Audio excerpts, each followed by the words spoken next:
week long, the Eagles have been questioned. How do you get up for a game with, quote, nothing to play for? Well, kind of an insult for Philadelphia, who's dubbed this a no-hat game, as in, we don't want Washington putting on NFC East champion hats at Lincoln Financial Field. The results of this game, of course, will determine who represents the division in the playoffs, and it comes down to Sunday night in Philly. Here's your weather report from our friends at NBC 10. A chilly and damp night indeed. Ooh, looks like some December weather there. All right, as always, we are glad to have you with us here on the Kickoff Show presented by Axalta, our final one of the season. Amy Campbell, as always, joined by Fran Duffy, and we are going to bring in Eagles insider Dave Spadaro early in tonight's show as well. And guys, as I turn it over to you for the warm-ups brought to us by PA Lottery, I'll start with this. We saw the inactive list. It's a lot of veterans, a lot of big pieces on this team, and that means some opportunity for some younger players or possibly some other players to put some good film on that tape before the season ends. Yeah, and every time one of these guys steps on the field, you know that they're going out trying to get the W. And as you mentioned, Amy, a lot of young guys getting their first action, a lot of them fighting for their football career lives moving forward into 2021 and beyond. So a lot of these guys have a lot to play for, certainly, coming into tonight. And it's also Jalen Hurts' fourth start, so we're all going to be watching number 2 against an outstanding Washington defensive front.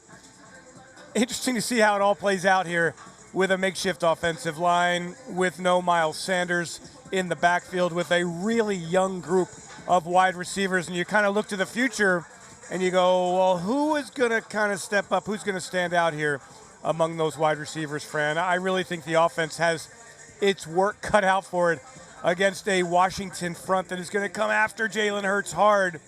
That's a good defense over there on the Washington sideline. I'll let you guys take it away as we get into the warm-ups for tonight. Thanks to PA Lottery for those, as always. Well, thanks, Amy. So let's take a look now at these guys as they're getting ready to take the field. We see Greg Ward, the favorite target of one Jalen Hurts. And Dave, you alluded to the rookie quarterback making his fourth start. What are you hoping to see from him here? Because obviously, look, it's going to be a tough matchup against that Washington defensive front. They've got their full deck of cards here coming into this game on the defensive side. Eagles, obviously, as you also alluded to, a little bit shorthanded along the offensive front at the skill position. So what are you hoping to see here from Jalen Hurts tonight? I want to see no panic. I want to see the ball out of his hands quickly. I want to see the offensive game plan giving him an opportunity with such a makeshift group up front to get the football out, to get him on the run so he doesn't get snowed under by a Washington front that had 8 quarterback sacks against the Eagles in week 1. And so it's a very tough assignment for Hurts for however long he plays. A reminder to everyone that Nate Sudfeld tonight is the number 2 quarterback with Carson Wentz inactive for this game. Who runs the football? Corey Clement looks like he wants the ball. Will he get it, along with Boston Scott and Jason Huntley? Fran, in these kinds of games, you know, yes, the Eagles, the players on the field want to win, right? They certainly want to win this football game. But it's all also, we all know the odds here. They've had very few practice reps together. Timing is going to be very difficult for Jalen and his receiving core, and then the run game as well. So to me, it's really about seeing some of the young players and how they react in this moment. Nationally televised game. Washington has a division and the playoff spot to play for. Defensively, the secondary, when we take a look at the starting lineups, you're going to go, who's that? And then linebackers, same thing. So let's see what kind of depth the Eagles have. Really, they've kind of put together an emergency roster for this game tonight. Yeah, and you mentioned the defensive starting lineups. Let's take a look first at the offensive starting lineups. And Dave, I mean, the big focus here, the offensive line. Brett Toth at left tackle, in for the injured Jordan Mailata. That's going to be something certainly to watch. You alluded to the inactives with no Alshon Jeffrey, no Deshaun Jackson in this game. That means we'll see more of Travis Fulgham. We'll see J.J. Arcega-Whiteside, who is active for the first time in about a month. John Hightower active for this game as well. So we'll see a lot of youth at the wide receiver position. But first, along the offensive line, huge test. But who of these guys are you most excited to get an extended look at here against the Washington football team? I want to see Brett Toth. Okay, Yeah. So the story on Brett Toth, as we know, Fran, played at Army, had his post-career commitment. The Eagles allowed to sign him in 2019. He weighed 275 pounds at the time. The Eagles released him, waived him as they got down to the 53-man roster that September. Arizona claimed him, waived him injured earlier this year. Eagles pick him up. He's up to 315 pounds. Comes from a run-oriented offense at Army. It was interesting to hear him this week talk about his experience this year, his eagerness to be here, his toughness. He's an Army guy, he said. He wants to, look, if you tell him to do something, he will go get it done. And so as we look, Fran, at the big picture and developing for 2021, I mean, let's talk about some of the backup linemen that you think might have a chance to be with this team when Lane Johnson gets back, when Brandon Brooks gets back. Hopefully Jason Kelce is playing next year. Have you seen enough from Jordan Mailata and Nate Herbig and Jack Driscoll? And maybe by tonight, at the end of tonight, we say Brett Toth is somebody to consider as well. Yeah, I mean, that's what this game is going to be about, and a number of those spots for those guys is really, I mean, the first real look at Brett Toth here in live action. It's going to be really important for him moving into the offseason as he tries to contend for one of those backup spots. And we mentioned the receiver position as well. I would say that's as important, if not, more important for those guys, because we've seen bits and pieces of all these young guys. We've seen highlights from Quez Watkins, from John Hightower. Can J.J. Arcega-Whiteside make an impact here tonight? We know what Jalen Reagor can be, but what can he do in his final game of his rookie season? It's a big night for these young receivers as well. Yeah, it is. I'm not sure I think you've seen enough of them to have a general sense of what they can do. I don't think if J.J. Arcega-Whiteside comes out here and catches 8 passes for 175 yards, you're all going to go, wait, why wasn't he playing? The Eagles have certainly worked their way through the wide receivers this season. But I mean, this is a position that as you look forward, they are going to go young. I'm not sure that Alshon Jeffrey and Deshaun Jackson will be here next year with their big contracts. And Alshon, certainly his injury situation, and Deshaun has been so disappointing since he rejoined the Eagles in 2019 as we take a look at the offensive line. Yep. Fran, I'm with you. I want to see in a short period of time, can the Eagles put together an offense that's got some sort of chemistry, timing, cohesion, and give this Washington defense, a very good Washington defense, something to think about. I feel like, let's talk a little bit about Jalen Hurts here. Yeah. 3 starts, bunch of turnovers last week, had 3 of them in the fourth quarter, left the pocket a bit early. I talked to Jaws just a little bit ago here in the suite area, and we talked about Jalen. Loves the idea that he can get out of trouble, but ultimately you have to win in the NFL from the pocket. So hopefully there's enough of a pocket here tonight that we'll get a little bit more of a sense of Jalen Hurts. Through 3 games, Fran, and I asked you this last week, what have you seen from Jalen? The good, the not so good, the things that he needs to work on? I would say this past week against Dallas was certainly his worst of the 3 starts. And so that's what I'm most excited about, honestly, for tonight, Dave, with all the storylines is how does Jalen bounce back? Because that was certainly his worst start so far here in the NFL. So I'm interested to see coming back to Lincoln Financial Field against another division foe. What is he going to look like here in the bounce back? He did not play well enough from the pocket last week.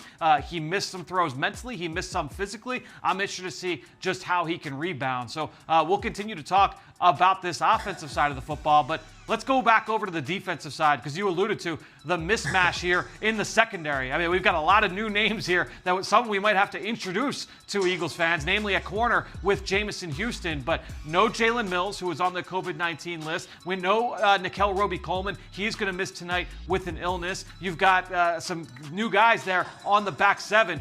Introduce us here to what this secondary could look like. Well, I'd love to introduce you. I would imagine Darius Slay will play against Terry McLaurin. Yeah. Right. That's. I mean, we don't know how long or how effective McLaurin can be with a high ankle sprain. Jamison Houston's been on the practice squad this year. Has come up, I think, 2 or 3 times this year. Maybe 1 time. I honestly don't know. Don't know much about him. Kayvon Wallace, we have been waiting to see him. I think this is a big moment for Kayvon Wallace against a team that's going to get the football out of Alex Smith's hands very quickly. He's going to try to establish the run game. What is Kayvon Wallace? Because let's be honest here, Fran, the Eagles defense in 2021, will a player like Malik Jackson be back? Vinnie Curry, who's playing linebacker? Who are you counting on in this defense?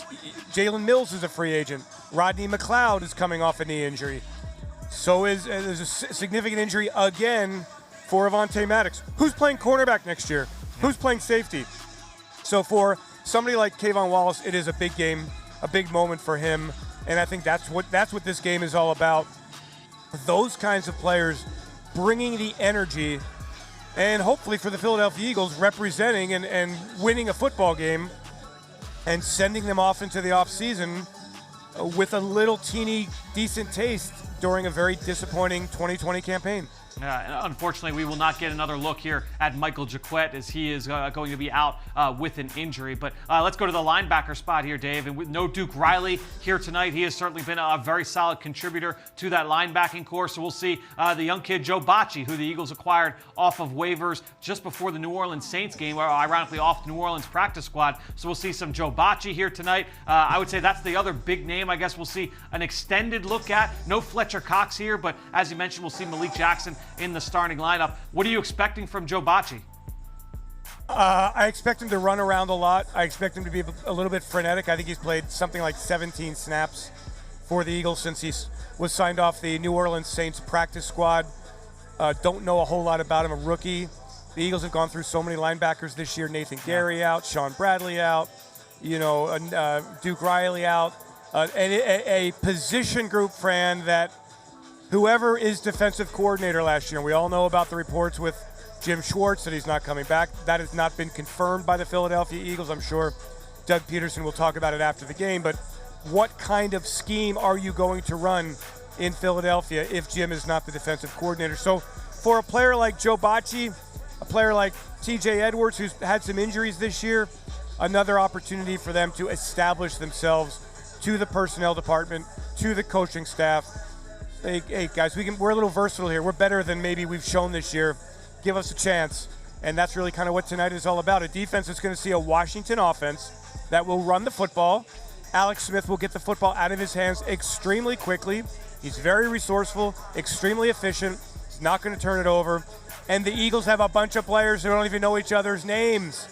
Whether it's Jamison Houston, Kayvon Wallace, the rookie from Clemson right there, whoever it is, Joe Bacci, they don't even know each other's names, much less know much about how they play. Rashad Smith, we saw the back of his jersey pop up there. This Eagles team is literally an emergency group.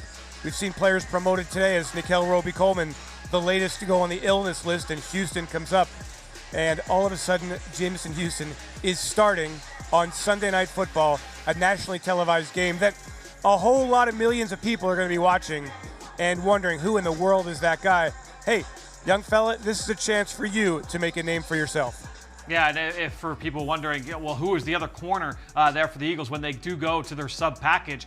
Those guys are the only two active corners on the roster. My guess is that we'll see Grayland Arnold, the rookie undrafted free agent, get a little bit in the mix there at the cornerback spot as well. He's been kind of a hybrid safety corner throughout not just his pro career so far, but also throughout his college days at Baylor on the defensive side. Now, let's wrap things up on that side. Let's go back over to the offense here, Dave, because the other position that we didn't really talk about, running back. No Miles Sanders here this evening. So I guess we'll see an extended look here at Boston Scott. Any of these young guys that you're intrigued to see here get some extra carries?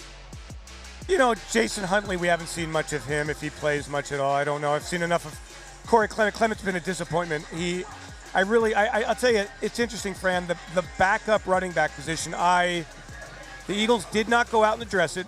A lot of conversations about that in the preseason. They felt that with Boston and with Corey Clement, maybe Elijah Holyfield in the mix. We saw him in training camp, talked a lot about him, that they would be fine there.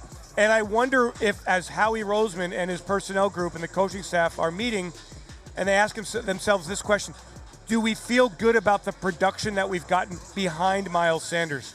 I wonder what that answer is, because it's been inconsistent. And the Eagles opened the season with Boston as the primary running back. Miles missed that game as well. In the future, are we going to be able to count on Miles Sanders for 16 games? There's no doubting his talent. But as I interviewed him earlier this week for the Eagles Insider podcast, his line to me was, the best ability is availability. And quite frankly, he's been unavailable too many times this season. So you want him to be out there. And if not, is there somebody behind him that you can really count on? And do the Eagles address that position in the offseason? Meanwhile, tonight, for Clement, for Scott, for Huntley, hey, It's an opportunity to run behind a makeshift offensive line that you don't have a lot of timing with against a Washington front that is as good as any in the league. And I would imagine, Fran, that for the Eagles tonight, you have to come in establishing the run game. You cannot let them tee off on Jalen Hurts. Yep. Given that offensive line, that could get really, really ugly. Yeah, and one name you mentioned there, Jason Huntley, is a guy I actually want to just follow up with you about. He was a guy, I mean, for fans that may not know, he was, an outstanding athlete coming out of college, was an outstanding tester during the pre-draft process. He was a 5th-round pick of the Detroit Lions, didn't make that team out of training camp. The Eagles pick him up off waivers. He's seen a handful of touches, 5, 6 tops here this season. Are you expecting him to get a little bit more workload here tonight, or what are you hearing about the rookie? Yeah, I do. I think the Eagles are actually going to go to the bench a little bit here and take a look, extend. Now, assuming that they do have some drives that they can extend and some third downs that they can convert, I do think they want to take a look at Jason Huntley, who I like the way he takes it to and through the hole in the very limited times that I've seen him. I like that speed. I like that burst.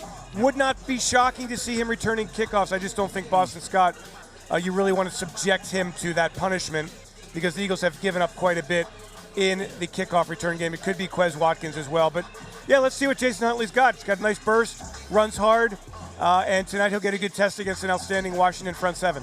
Yeah, well, we'll see a couple rookies here, I would expect, returning kicks. Jason Huntley, a kick return, you mentioned Quez Watkins. Maybe a little Jalen Reagor, a punt return here, Dave? I don't see any reason why you wouldn't have Jalen Reagor as a return man. He is explosive. You've got enough receivers to take off some of that load with him at wide receiver. So, yeah, I don't see any reason, Fran, to play it safe tonight. I think you kind of go after it and try to win a football game here against a team that knows that a victory sends it to the postseason. There is one veteran I just saw there who is playing tonight, and that's Zach Ertz. And we all know that Zach's contract situation is a heavy one. What is his future with the Philadelphia Eagles? That is one of the many, many questions that the Eagles will have to answer in the offseason. One of many questions we'll be talking about for sure on all of our podcasts, whether it's the Eagles Insider podcast, the Eagle Eye in the Sky podcast. We'll be continuing those all through the offseason as we welcome in our friend Amy Campbell. Amy, we've got so much more that we've got to hit on. I know we've got to get into our keys to the game as well. Yes, of course. Well, we do it every single week, so why would we leave it out this time? Thank you guys for that as well, and to PA Lottery one last time for bringing us the warm-ups all season long, bringing so much life to our show with that. So with that, Dave, let's turn now to your Fox Bet storyline to watch for this game. What do you have your eye on in this one? Obviously, I'm going to be watching Jalen Hurts, okay? That is a critical component in this game. But beyond Jalen Hurts, who's somebody who gets noticed tonight? Who's somebody who says, hey, coaching staff, hey, Howie Roseman, pay attention to me. I'm somebody you can count on in 2021. Is it going to be one of these wide receivers? Travis Fulgham, where have you been? 8 catches in the last 6 games after tearing up the NFL during that 4-game stretch where he led the league in receiving yards. So that's what I'm looking for tonight. This is as much as we all go, geez, this is a skeleton crew the Eagles are putting out here. For the players, what a great chance for them to win a job and win trust from the coaching staff and the personnel department. Yeah, that's certainly going to be one of the big storylines to follow throughout the evening. Dave, to get a W, what is the big key for you for this Eagles team tonight? Offensive line coach Jeff Stoutland has to be the magician tonight to go to his 4th left tackle, Matt Pryor, and his 4th right tackle, Brett Toth, against this Washington front with Montez Sweat, with Ryan Kerrigan, and, oh, by the way, with a precocious rookie, Chase Young, who's a Pro Bowler in his first NFL season. Can the Eagles' offensive line hold up against Washington and that pass rush and that downhill style and what they do? That is my key to the game. They've got to try, and how the coaching staff also game plans to keep Jalen Hurts clean and not have jailbreaks up front. Hey, if the offensive line can do it, this offense should score some points.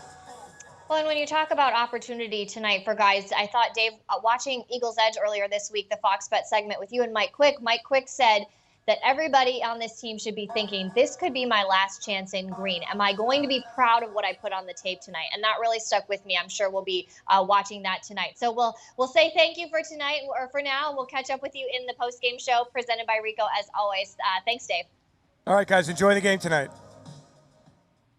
All right, Fran, I'm coming to you now. What is your key to the game for the Eagles in this one? I'm just going to piggyback off what David just said. And to me, it's all about trying to keep Jalen Hurts upright in this game. It is three-pronged because part of that, as Dave said, is going to be on the offensive line. Makeshift group, another combination yet. I believe that's, 14 and 16 games for this Eagles offense. So offensive line has got to hold up against a very, very talented defensive front. Then you got to get to the game plan, and Dave mentioned that at the end. You've got to find ways to protect Hurts. That's run game, misdirection, screens, move the pocket, all those different things. We have seen that in bunches here over the last 3 games with Jalen Hurts. And then the last part comes to Jalen himself. He has got to make sure he can let the offense work for him, get the ball out when you need to, win from the pocket. I think all of those things are going to be very, very important. You do not want to get him under too much duress against this Washington front.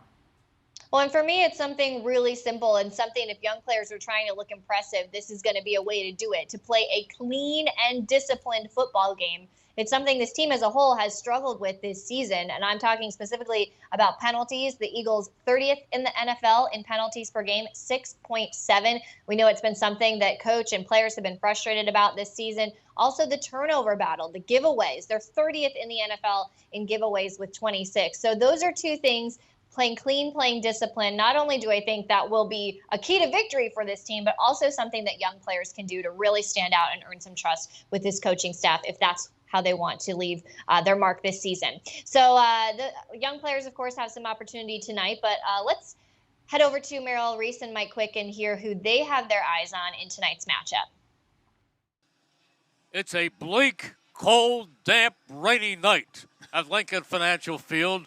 But 53 New York Giants are treating this game as the most important thing in the world because an Eagles win would put them in the playoffs and give them the NFC East.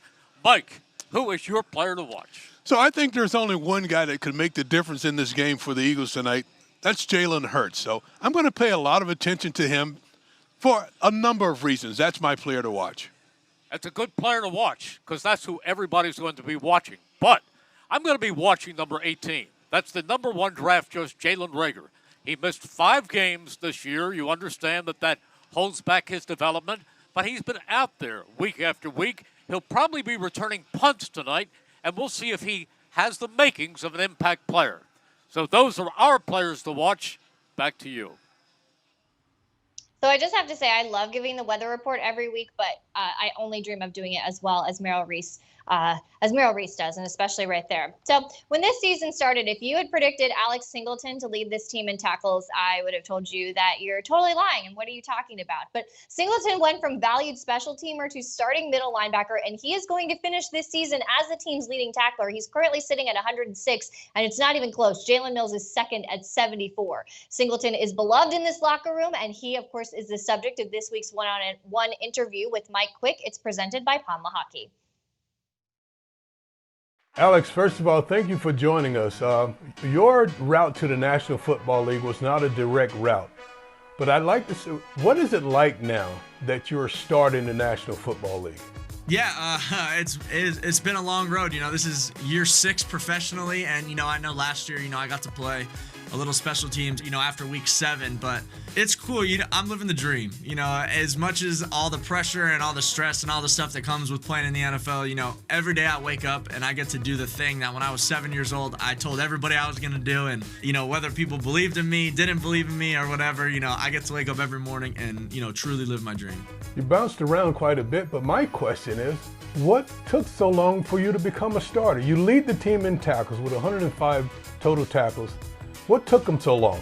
It's a process. The NFL's a business, and my whole thing is you can never blame anyone else but yourself for any situation you're in. So my entire career has just been, put your head down and just grind until they can't tell you no anymore. And so I think, this year was the first time I put myself in that situation, and once I was in that situation, they weren't able to tell me no, and I just got to continue to grow as a player. When you look around that locker room, Alex, how shocked are you that you guys are going to be done after Sunday night's game? about as shocked as everybody else. There's more dudes on paper that are the best at their position in that locker room, and I know injuries, might have played a big role in it, but even the guys that are 2s and 3s, that were slated week 1 were guys that I figured, we'd be able to go out there and win 16 in a row. So it's still kind of hitting us, I think. I think a lot of guys are in shock, and, it makes guys sick because, we still believe that, even though it hasn't turned out the way we wanted it to and everything's happened, I still believe that we could have been a team that went 16-0, especially after the fact.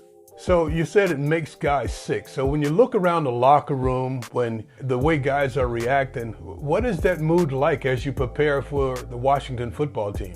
It's a different kind of mood because, there isn't a lot of guys in that locker room that have been through this situation. I think everybody usually is playing something for week 17, or a lot of the guys have been on teams because, like I said, everybody's so good. They've been on teams where they're resting this week. This is almost a bye week to them because they're getting ready for a wild card weekend or another bye week because they're the first overall seed. So it's different. And I think with the COVID and everything, it's hard to even just enjoy being around the guys because you're not around the guys this week. So it's a different year. It's a weird feeling, but I also think everyone that's going to dress on Sunday is really excited to go out there, and we've been calling it a no-hat game, and so we're just excited to go out there and, do everything we can to, end Washington's season on Sunday. Tell me about the no-hat game. I heard Jim Swartz talk about that. What does that mean? You don't want them celebrating on your field? Yeah, so no hat game means, there's no hats getting passed out in Lincoln Financial. And, there's also been, the strength coaches called it the charity game, so we want to be able to give all those hats and T-shirts to charity instead of those guys. So, however you want to put it, that's our goal. And I hope guys play free this weekend and just, do their thing. And, we just do what we can control, and what we can control is just beating Washington. When you hear people say things like this game doesn't matter, what do you think about that? What do you say to that? As a player, they all matter. Whatever you put on tape is the person you are. And so it would be like, if you go to the store and they say, we're closing at 4. Well, if you get there at 3:50 and you order a sandwich, you expect your sandwich to be made the exact same way because that's that person's job, no matter whether it's the last minute of work or the first minute in the morning. And so I look at it the same way. This is our job. Our job is to go out there and do the best we can and perform the best we can. And whether it's the first week or the last week, you're putting it on tape. And so I think every single one of them matters. And also as a player, if a team beats you, they get to go to the playoffs and make more money than you. I don't want that to happen. So I'm going to do everything I can in my control to not let that happen.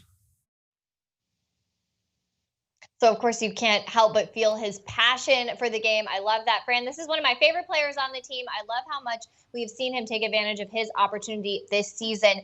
What do you think the upside is for Alex Singleton at linebacker in the NFL? Yeah, and it's something we talked about this week on Eagles Game Plan, Amy. And Ike Reese, our friend who will join us later on the postgame show, talked about how impressive it was just to see him continue to develop. And when you have a linebacker who has a nose for the football, which, by the way, that does not happen by accident. When you have a guy who leads your team in tackles, he's around for forced fumbles and fumble recoveries and interceptions and pass breakups. There are some times where he takes himself out of position. He might be a little bit too over-aggressive, but this is a guy who consistently has found his way to the football. And you really can't ask for much more than that at the linebacker spot. I'm interested to see how this group continues to develop. You look at him, you look at TJ Edwards, Duke Riley, still a young player in this league. I'm excited to see all three of these guys here this offseason. Well, in this season, Alex Singleton is, quote, tackling inclusion, raising money for Special Olympics Philadelphia. His sister is a fantastic Special Olympics athlete. For every tackle he gets, a donation is made. So a fantastic year for him to be having a career year in tackles and leading the team. So everyone should also check out Alex Singleton's tackling inclusion fundraising page as well. All right, we are going to take a quick break before we share our final thoughts before this game, and we will see you on the other side of that one.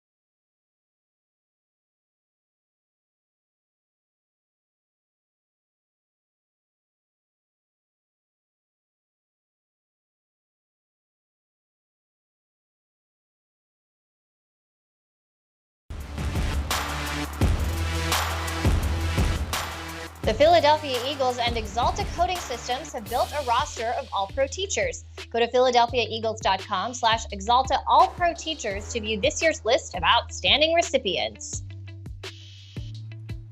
And that brings us to 15 minutes to kick off for one last time. Fran, you better make it a good one. Now, I will try, and if you've been following along here on the Kickoff Show all season long, you know we're just 15 minutes away until kickoff, and that means that you can save 15% on your car insurance by switching to Geico. Yeah, one last time, something to do before tonight's game gets started. All right, that will do it for us here on the Kickoff Show presented by Axalta. We will be right back here as soon as the game is over for the post-game show presented by Rico. As always, Ike Reese will be joining us. Dave Spadaro will join us. We'll hear from Coach Peterson and players live as we break down this game and, of course, evaluate this season. So we thank you for sticking with us here on the Kickoff Show all season long. And for one last time this season, we will see you on the other side.